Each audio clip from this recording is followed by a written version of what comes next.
Greetings and welcome to my messy desk, or welcome back. First time welcome. Today we are going to talk watches a little bit. I'm not going to go too in depth. I changed out, I don't know if you can see it or not, I wasn't happy with the autofocus on the camera I was using, so I swapped out cameras. I just had a meeting with this one. It seemed to work alright. I guess we'll see how it works.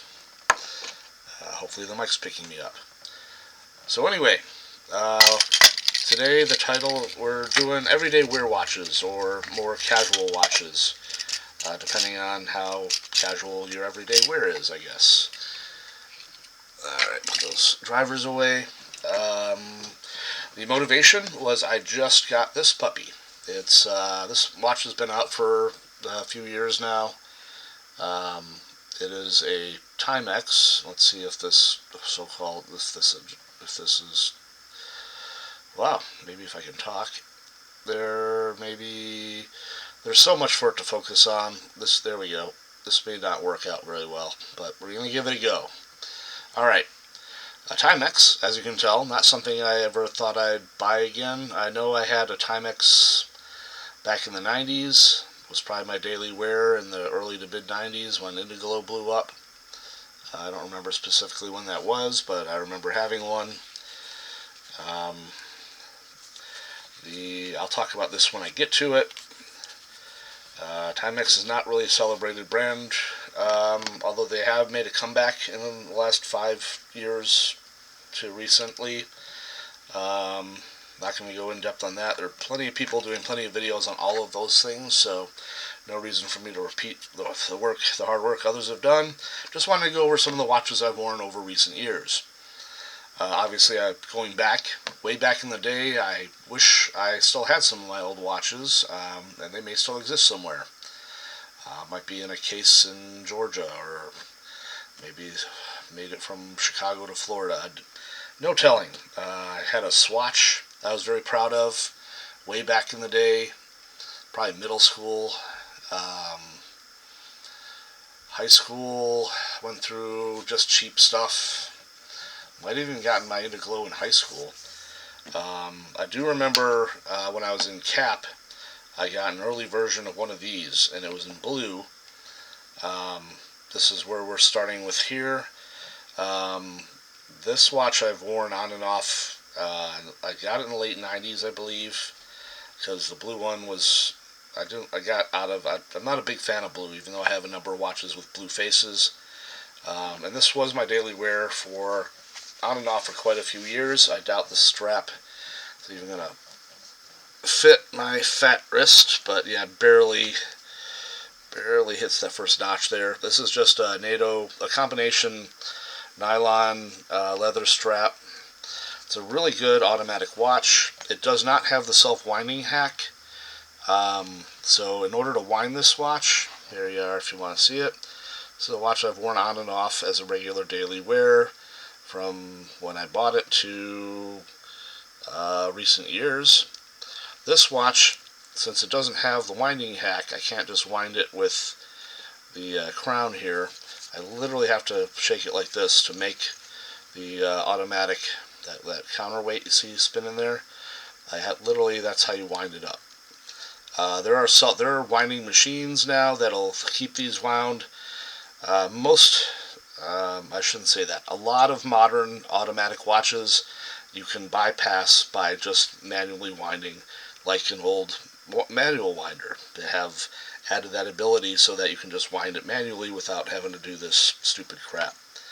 So anyway, that was an early that was an early casual watch, late 90s, up on and off over the years. I started to get into some weird stuff in the early 2000s.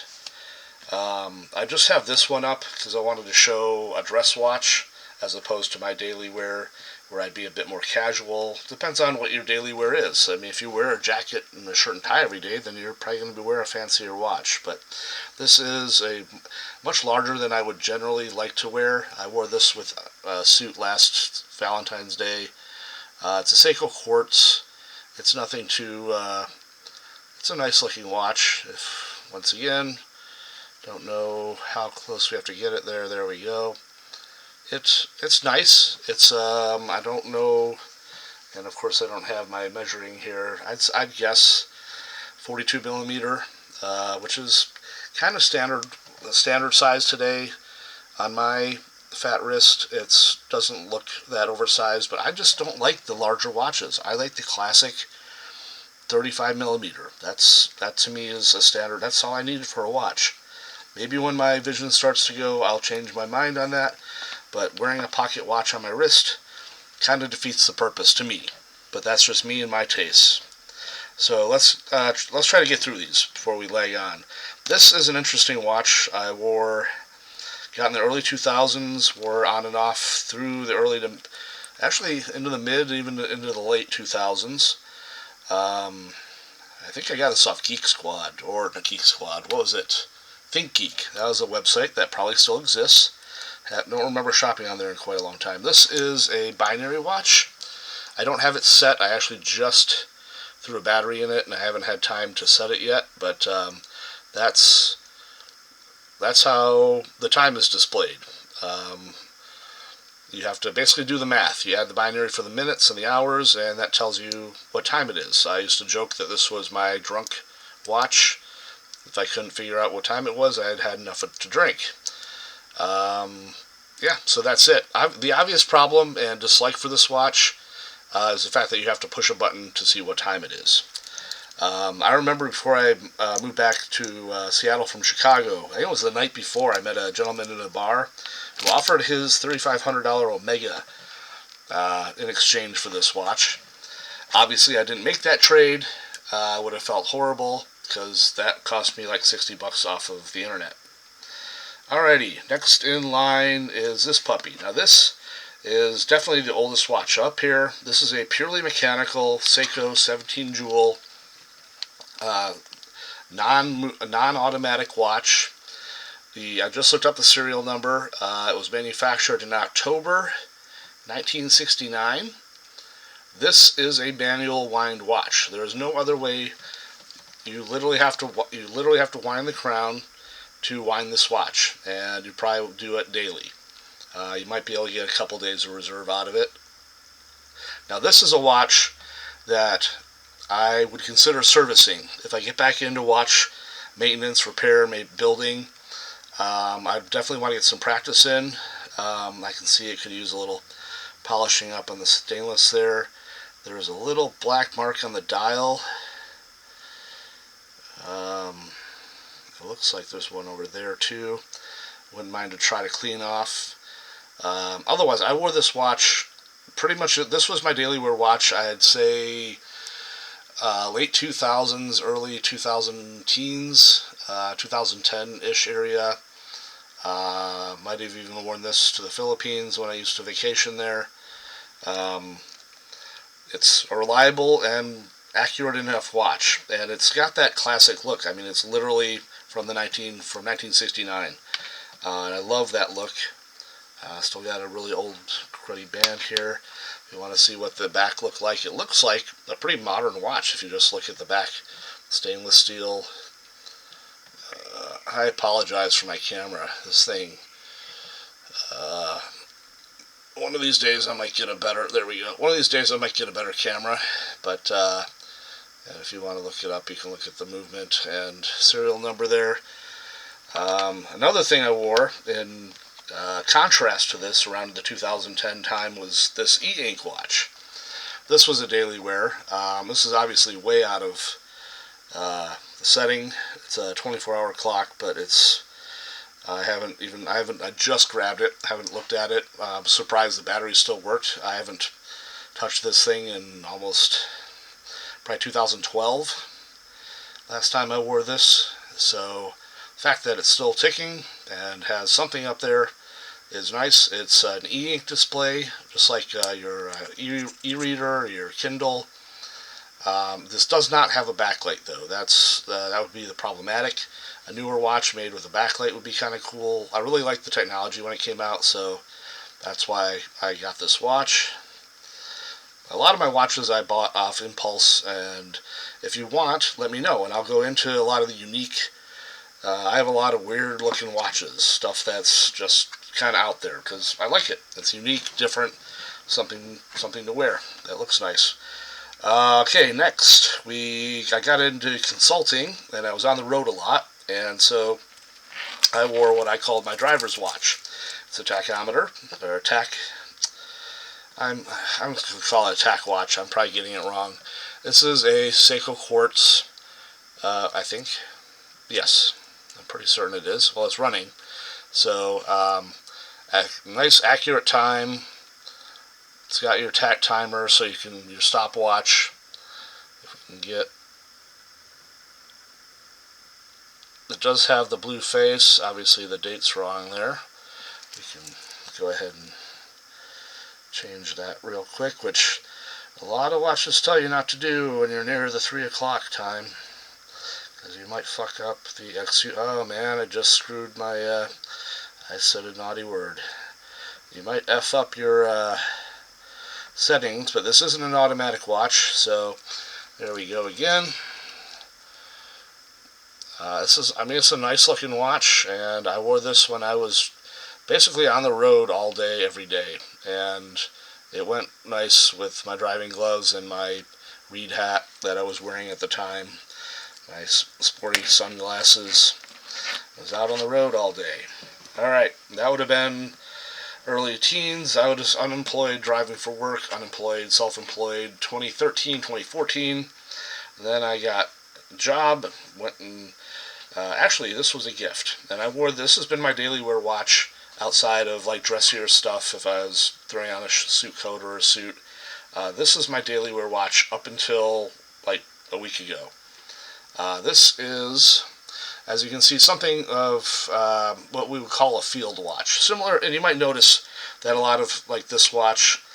I like the field watch for a casual wear. The field watch is basically a take on a military style watch.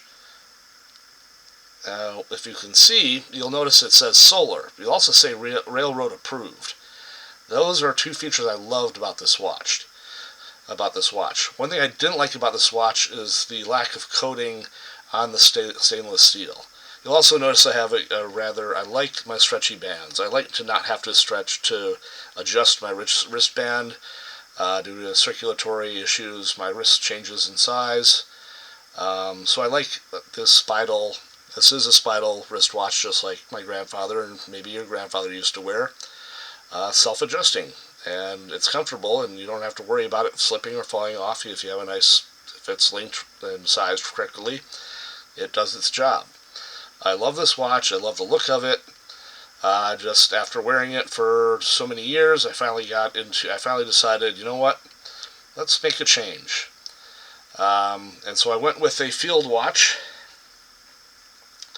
That is this puppy that I already showed. This is, although it's a Timex brand, the movement is actually a Seiko Solar. As you can see, this is also, it says solar powered on there. So this is another watch. I don't have to worry about the battery or making sure an automatic wind is set or winding it. It's got a nice lumen response. I didn't think about testing that, but let's see if we can charge it real quick. See if you can see anything on camera. Probably not in this lighting. Nope. But it does give a good lumen response. It's a similar face to the one I was just wearing. Similar style. What I like, the differences are the IP coating, which is ion plating. It's a new form. It's a more advanced form of electroplating. I'm not sure what the material is. The bezel is stainless steel. I also have an improved, according to Timex, this is a sapphire crystal, as opposed to Seiko's branded Hardlex, which it's not scratched, not cracked. The Hardlex is perfectly good stuff for daily wear. Sapphire is your ultimate as far as scratch resistance. Unfortunately, it can crack, but they've made improvements. Seiko is the Hardlex is a multi-layered thing that's supposed to give you the best of scratch resistance and impact resistance. I will also note that I have another stretchy band. I like the idea of going with the old NATO style nylon, and I found these, and I really like it. It gives me the stretch of the Spidol, but the look of a classic NATO. And I went with the gray. It actually came in a 3-pack of green, black, and gray. I have the gray on right now. I was concerned about it getting dirty. Obviously, I could just hand wash it or throw it in the washing machine maybe with my clothes. Otherwise, it's not an expensive band. So anyway, just wanted to cover daily wear watches. What do you wear? Well, assuming you even wear a watch, what style do you like? What brands do you like? If you'd like to know more about what I wear and styles, and I own quite a few watches. I wouldn't say I'm much of a collector. I don't have Rolexes or anything like any handmade super high-end things. So anyway, thank you for watching.